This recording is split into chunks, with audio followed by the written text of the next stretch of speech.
pernah diterjunkan ke kecelakaan waktu itu Air Asia di Pangkalan Bun. Relawan itu tidak digaji. Siap. Kepalanya udah bercucuran darah. Terus aku nolong tiba-tiba, ibu itu kepalanya kenapa itu darahnya kok banyak banget?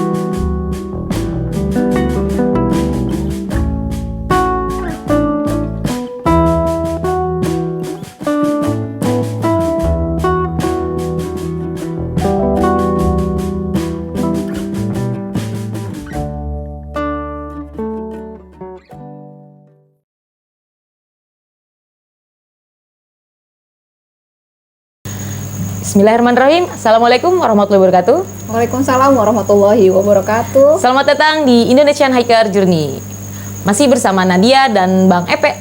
Nah, malam ini kita ada di Kedai Jiwaraga punyanya Kak Nina. Hai. Ya, Selamat datang. Iya. Ini kedai punya Kak Nina ya? Ya, betul. Iya. Ada berapa cabang, Kak? Baru 2. Baru 2. Yang ini lokasinya di mana nih yang sekarang? Ini bertepat di Kampung Gedong ya, Kelurahan Gedong di Pasar Rebo, Jakarta Timur. Oke, satu lagi Di Bojong. di Bojong. Ya, di Bogor. Ya, jadi informasi buat teman-teman, Kak Nina ini adalah salah satu sahabat kita Indonesian Hiker Journey yang punya kedai, gitu kan. Tepatnya enak banget. Yang satu lagi kita belum kunjungi nih, Bun. Kapan-kapan kita harus datang ya, Bun? Boleh nanti kita siapkan waktu ya. Iya. Pakai karpet merah nggak? Oh pasti. Pas pampres. Jadi malam ini kita akan bercerita nih, kayaknya nih, Kak. Aduh, cerita apa nih? Aku jadi deg-degan. Lebih ke pengalaman Kak Nina gitu kan. Okay. Nanti sebelum kita bercerita panjang lebar, aku mau teman-teman Indonesian Hiker Journey tahu Kak Nina itu kegiatannya apa sih selain menjadi ibu rumah tangga, selain ngurus kedai, itu apa aja? Atau langsung aja deh, Kak, diceritakan kegiatan Kak Nina. Nggak diceritain aja. Ya, ini yang mau diketahui apa dulu nih kira-kira? Terserah Kak Nina, mau dijelasin dari mana? Oke, baik ya. Assalamualaikum warahmatullahi wabarakatuh. Waalaikumsalam warahmatullahi wabarakatuh. Salam kenal semua untuk sahabat-sahabat dari IHJ ya. Iya. Kebetulan saya juga salah satu penggemar. Aku mengikuti banget. Ini mengikuti banget IHJ ya dari yang sebelum-sebelumnya ya, dari yang sebelum-sebelumnya. Banyak banget cerita-ceritanya yang menginspirasi, terus juga banyak juga edukasinya di sini yang memang bagus banget ya untuk kita nih para pendaki gitu ya. Banyak banget alam ya. Iya, betul, banyak banget ilmu-ilmunya lah yang itu menurut aku mahal banget deh kalau kita dapet tuh dengan gratis tuh udah luar biasa banget. Mantap. Iya. Begitu. Jadi untuk aku apa ya? Jadi kalau aku itu kebetulan aktif di organisasi juga sih. Kenapa sampai mengikuti channel IHJ gitu? Karena memang aku juga orangnya suka berorganisasi nih, Kak nih. Kita manggilnya kakak ya, apa ya, biar masih muda. Jadi aku aktif banget gitu dari zamannya sekolah. Itu organisasi yang aku ikuti itu ada pramuka. Jadi aku suka banget tuh ikut kegiatan pramuka. Nah, pramuka itu kan nggak jauh-jauh dari pencinta alam juga dong. Gitu. Kita suka banget tuh. Mungkin kalau zaman dulu pramuka itu ya Kak ya, jadi bukan kita tuh mainnya ke hutan-hutan gitu. Walaupun memang dulu itu belum naik gunung lah ya, tapi diawali dari situ. Jadi aku tuh aktif di pramuka sejak masih sekolah dasar sih, lanjut penggalang di SMP, lanjut ke SMA, terus masuk satuan karya. Jadi ini perlu mungkin sedikit cerita boleh kan? Boleh. Jadi boleh. Kalau di pramuka itu ada yang namanya ketika masuk ke dunia penegak itu tingkatan dalam kepramukaan. Jadi usianya udah di atas 16 tahun ya. Jadi penegak itu ada pilihannya nih, kita mau atau kita itu hobi kemana nih Kak gitu. Kalau misalkan ternyata saya suka banget nih ke kepolisian, masuknya Saka Bayangkara. Oke. Nah, kebetulan aku tuh suka banget tentang kesehatan. Mau jadi dokter nggak jadi. Oke.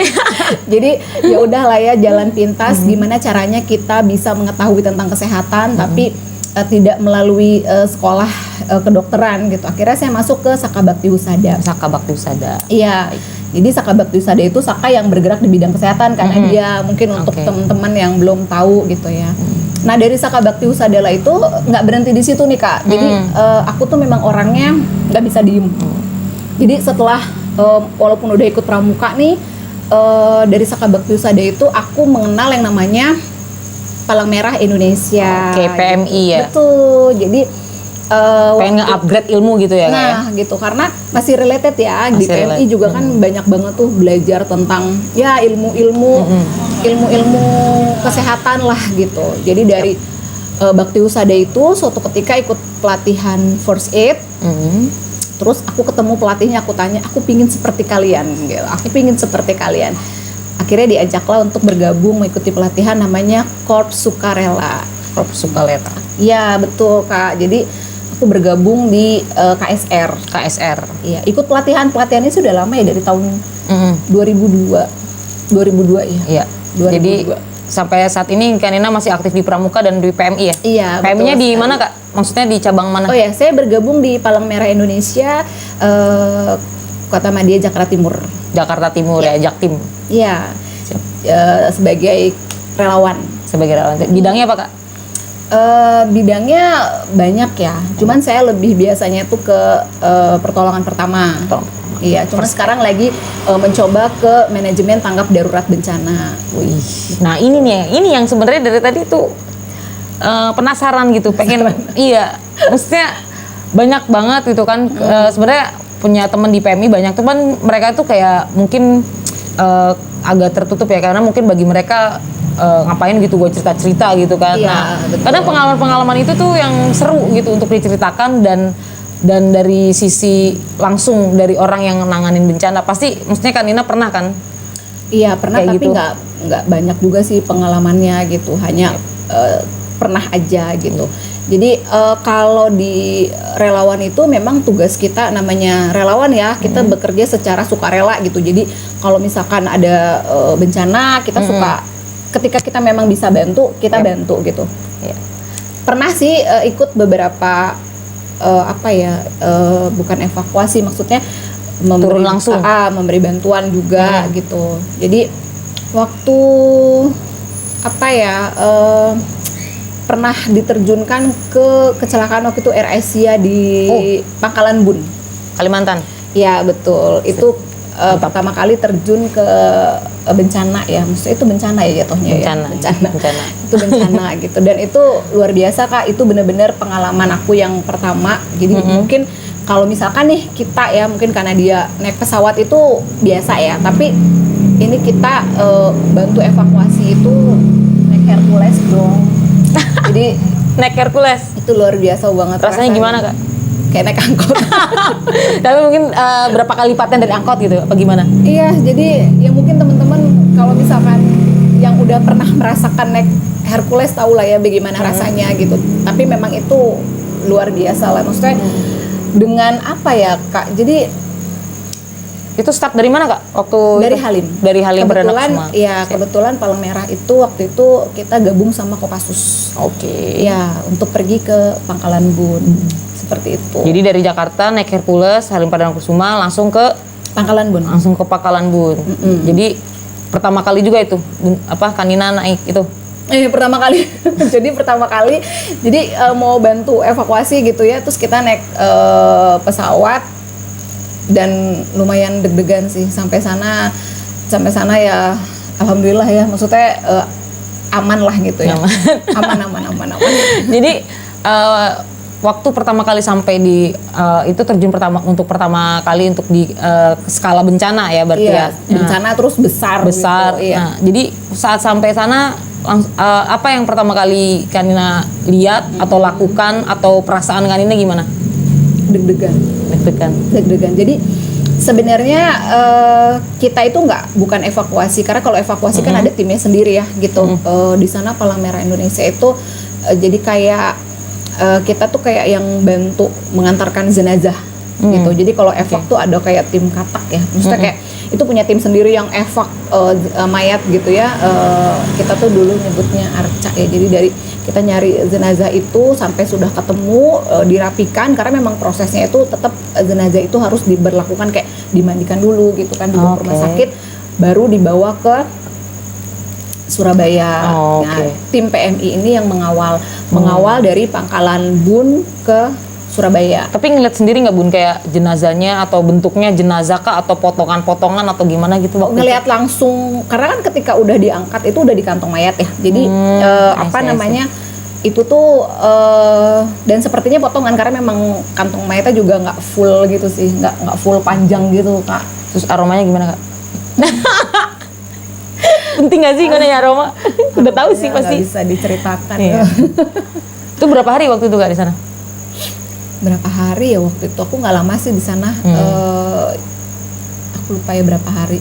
Tapi nggak kayak teman-teman aku tuh sempet yang 10 hari gitu. Karena memang itu lama ya itunya, apa namanya, untuk perbantuan evakuasinya kayak gitu. Oke, itu kita di skala besarnya bencana waktu kejadian Air Asia ya? Iya, betul, Air Asia. Ada lagi nggak Bun cerita masa-masa evakuasi atau masa-masa bukan evakuasi, masa-masa bencana atau ada pengalaman bukan bencana mungkin? Kalau bencana ya, maksudnya karena kita tinggal di Jakarta. Kita tinggal di Jakarta nih, jadi tahu dong bencana yang ada di Jakarta itu apa? Apa yo? Banjir, benar. Jadi kita keseringan itu di banjir.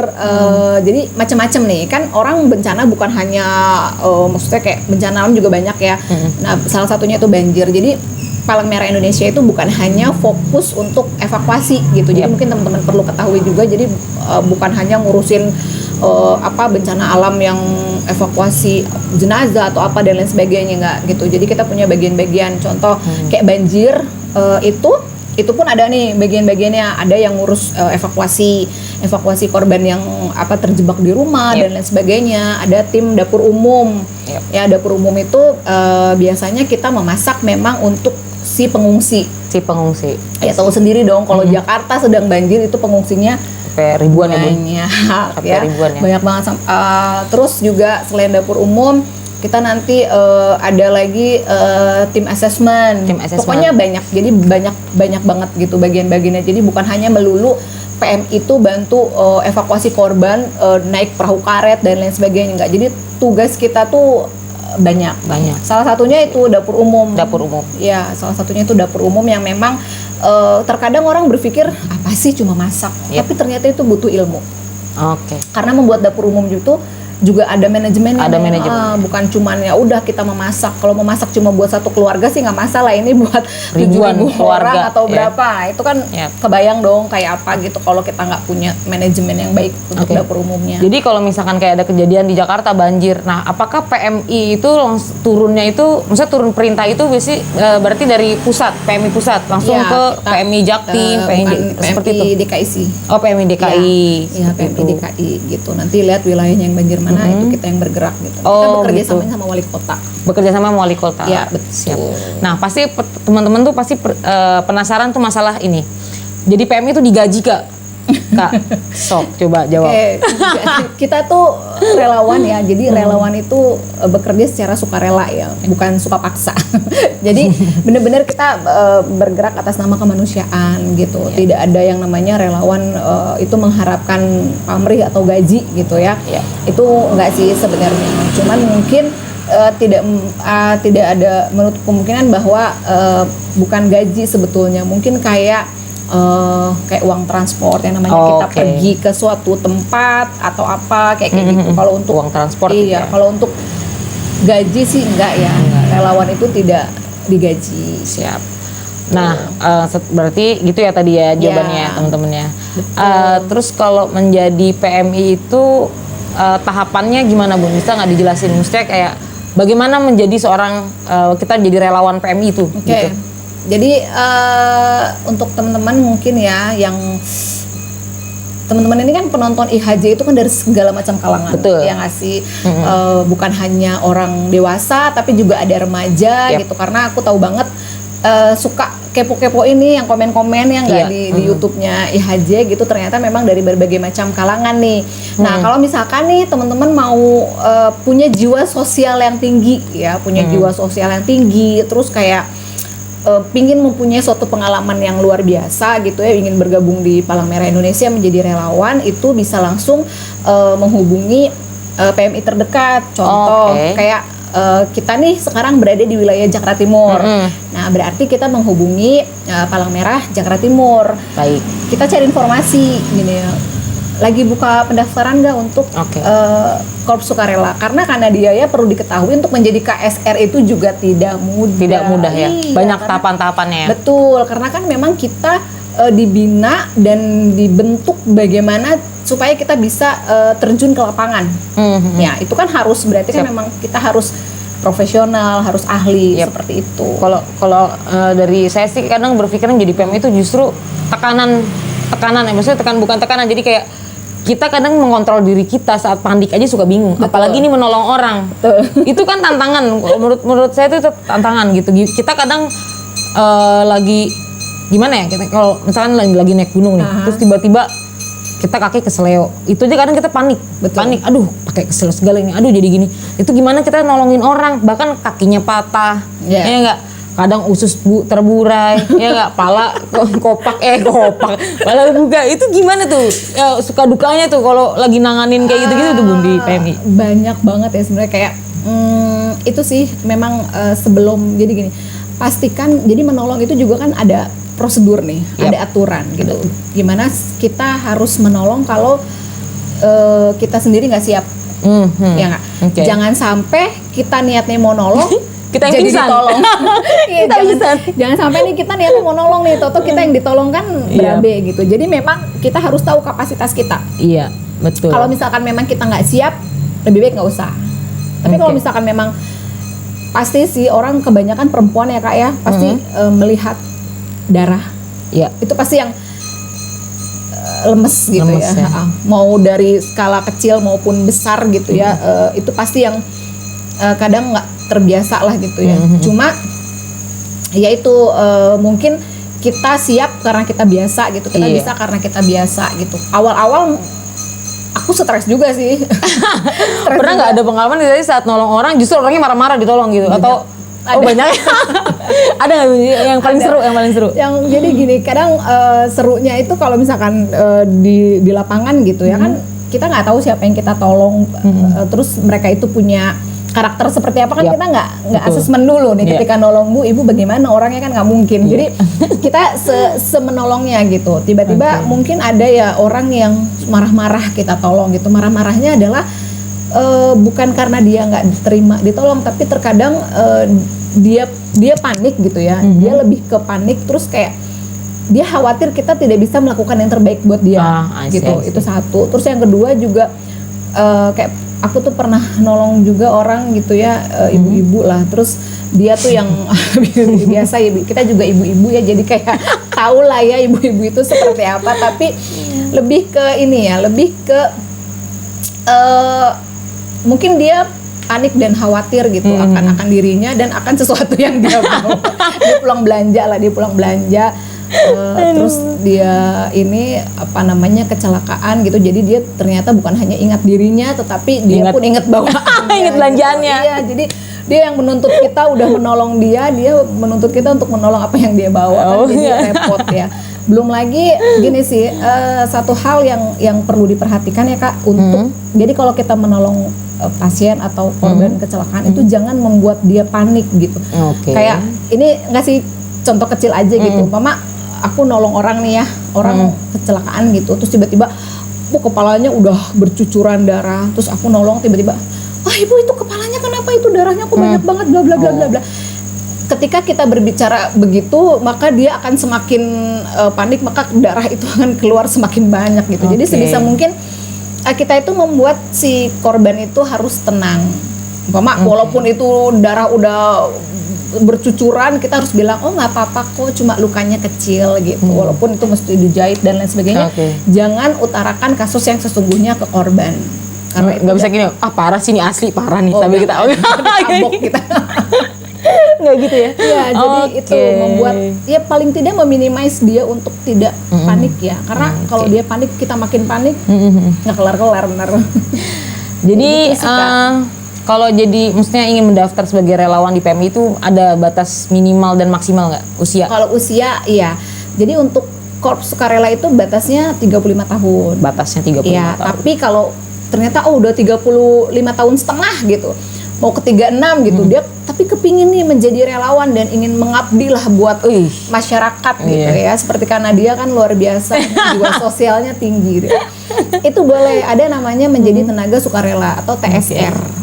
Karena biasanya karena dia KSR itu isinya itu kayak anak-anak lulus sekolah SMA, anak-anak kuliahan, nah itu tenaga Korps Sukarela. Tapi kalau udah di atas itu biasanya masuknya ke tenaga TSR, tenaga sukarela. Seperti itu sih Kak. Maksudnya nggak ada ya masa iya orang kita mau dia mengabdi atau dia mau bersumbangsi ke kita, nggak kita terima kan juga kayaknya nggak mungkin kan. Iya. Seperti itu. Seperti itu ya kurang lebih kehidupan menjadi relawan di PMI. Iya, betul. Sebenarnya seru sih. Seru tuh saat-saat gitu kalau lagi ada kayak bencana gitu, turun langsung. Itu kayak pengalaman luar biasa loh. Dari naik Herculesnya aja gak semua orang bisa naik Hercules, bener. Pengen itu norak banget ya. Naik ngobrol. Bisa.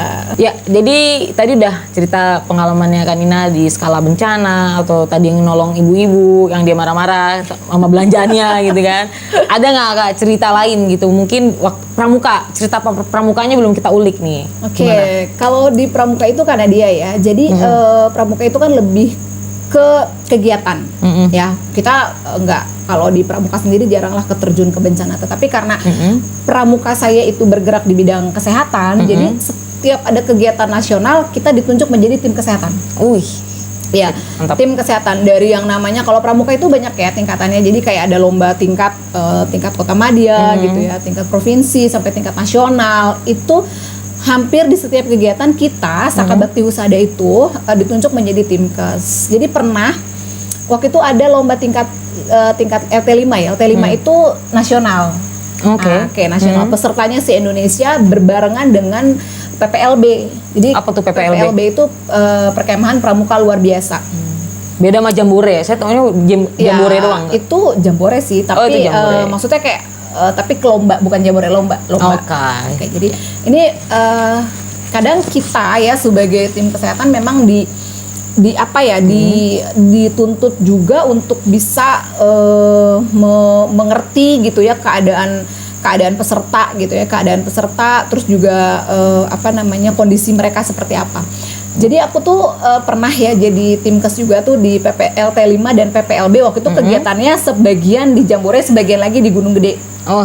Jadi kita timkes tuh bolak-balik naik ambulan tuh. Waktu itu kegiatannya 10 hari atau berapa ya, aku lupa persisnya. Jadi PPLB itu kan Perkemahan Pramuka Luar Biasa. Jadi pesertanya itu berarti kan orang yang disable ya. Jadi jadi ada yang tunarungu, tunawicara. Jadi sebelum kita terjun ke situ tuh kita di training mengetahui berkomunikasi dengan mereka. Jadi aku inget banget tuh diajar yang ini A gitu kan, ini A, ini B gitu, ini C, ini D gitu. Aku tahu sampai Z lah gitu. Tapi kalau sekarang kan mungkin udah lebih ketindakan ya, kayak aku itu udah begini, nggak lagi begini segala macam gitu ya, lebih ke situ. Tapi itu kita belajar. Nah, ceritanya ini cerita menarik ya, maksud aku menarik gitu. Terus waktu itu ada yang sakit gitu kan, terus diantarlah sama temennya ke posko kesehatan gitu. Karena aku nggak tahu sih, jadi kita kan emang salahnya kita nggak tanya dulu gitu. Aku udah pakai isyarat tangan gitu, nanya gitu kan, maksudnya kamu sakit apa gitu kan. Kalau kamu sakit apa kita diajarin kayak kamu sakit apa gitu, maksudnya adalah ada bahasanya aku juga lupa, maksudnya nggak tahu, lupa persisnya gitu. Kok dia nggak jawab? Ini kenapa ya? Apa dia segitu capeknya gitu ya? Apa segitu sakitnya gitu? Kok dia nggak bisa jawab gitu? Terus aku harus pakai cara apa gitu? Ternyata nggak lama tuh ada pembinanya datang ngasih tahu, Kak, dia tunanetra. Gitu. Jadi Kak, dia tunanetra. Oh pantes kok dia gini, ngeliatin aja gitu. Sempet ngerasa nggak enak ya. Cuman oh ternyata itu. Jadi ternyata dia bisa mendengar tapi dia tidak bisa melihat. Ini aku malah gerak-gerak aja gitu, nggak ngomong gitu. Itu kesalahan sih memang. Tapi memang itulah ya komunikasi. Jadi belajar ya. Iya, jadi belajar bahwa kita jadi timkes juga memang harus tidak bisa memukul rata si pasien seperti apa gitu. Tapi yang menariknya ya, itu kan peserta se-Indonesia ya Kak ya. Jadi waktu itu adalah peserta dari Aceh. Aku inget banget dari Aceh, anak laki. Aku lupa namanya anak penggalang ya. Kan kalau ET5 ini kan lomba tingkat penggalang. Jadi anak penggalang itu dia bermain-main tuh malam-malam, dia main bayonet gitu loh, pisau. Kepotong tangannya. Malam-malam dia datang, Kak gitu. Di tangan udah bercucuran darah gitu kan. Terus akhirnya ya sudah gitu, kita obati dong, kita obati segala macam, kebetulan tapi nggak sampai jahit apa ya, aku lupa. Tapi ada paramedisnya juga sih, ada paramedis, terus aku obatin, bersihin lah lukanya. Ya karena kita memang tugas kita itu ya Kak ya, jadi ya udah kita ngerasa ya udah itu tugas kita dan selesai gitu. Ternyata tiba-tiba kita ketemu di suatu kegiatan lain, bukan di LT5. Ketemu di suatu kegiatan lain, aku lupa dia siapa, ya kan? Aku lupa dia siapa. Terus tiba-tiba dia datang, Kanina kan, dia bilang gitu. Iya kenapa? Karena aku bawa oleh-oleh dari Aceh. Kamu siapa ya? Ingat Kak jari saya yang kepotong? Itu maksudnya gimana ya? Aku apa yang dia kasih sih cuma brosok itu, karena Aceh itu kan ininya apa sih kayak, aku tuh brosnya sih kayak bukan kayak golok atau apa ya gitu ya. Cuman dia bawa itu bukan karena besarnya atau apanya yang dia bawa, tapi dia mengingat gitu, dia mengingat apa yang kita lakukan. Itu contoh kecil ya, maksudnya itu kayak dari situ aja kita mungkin kalau tadi karena dia tanya sebenarnya untuk kayak relawan atau apa dibayar itu, ini kepuasan ini melebihi dari apapun gitu. Mereka yang inget kita, mereka yang saya thank you banget gitu, padahal cuma nolong jari loh, maksudnya kayak menurut kita biasa, dan yang kita tolong juga kan bukan cuma dia, jadi mungkin aku salah juga, aku lupa gitu karena memang banyak gitu. Tapi itu menurut aku luar biasa tuh Kak. Maksudnya kepuasannya itu melebihi dari apapun. Paham. Kayak gila gitu. Gitu ya. Seru ya. Seru loh. Contoh kecil aja sih gitu. Tapi kalau dari kegiatan di Pramuka gitu, dia kan tadi ada Saka Bayangkara atau Saka Bakti Husada. Iya, betul. Tapi kalau yang ke arah gunung-gunung gitu apa Kak? Ada nggak? Enggak deh. Hutan ya, Wana Bakti. Wana Bakti. Itu ngapain kegiatannya biasanya? Kalau itu sih lebih mungkin mempelajari tentang pohon kali ya. Aku juga kurang paham kalau Wana Bakti. Tapi sebenarnya sih kalau misalkan gunung, semua pramuka tidak melulu harus saka apa, itu kita ada gitu. Karena kan kayak contoh diklat atau apa itu kan nggak harus di Jambore ya gitu. Pramuka kan taunya Jambore gitu ya. Sebenarnya kita juga ada kegiatan. Ada satu lagi, Jambore sama Persami.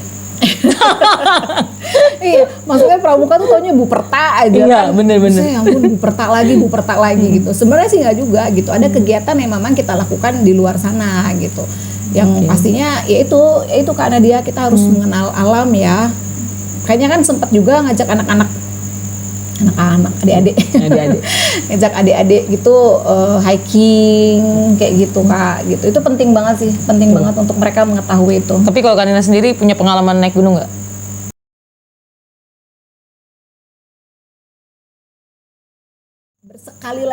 Sekali lagi bahwa itu pemandangannya luar biasa. Itu warna hijau membentang sepanjang mata memandang, itu Cikasur itu. Kok indah banget. Perpaduan antara rumput hijau dan langit biru, kebayangan. Nggak ada hujan, nggak ada angin, nggak apa. Tiba-tiba malam-malam itu tenda aku tuh kayak ada yang gini-gini dari atas. Iya, tempat pembantaian rakyat Indonesia ya, masyarakat Indonesia pada saat penjajahan. Jadi itu adalah tempat pembantaian gitu. Jadi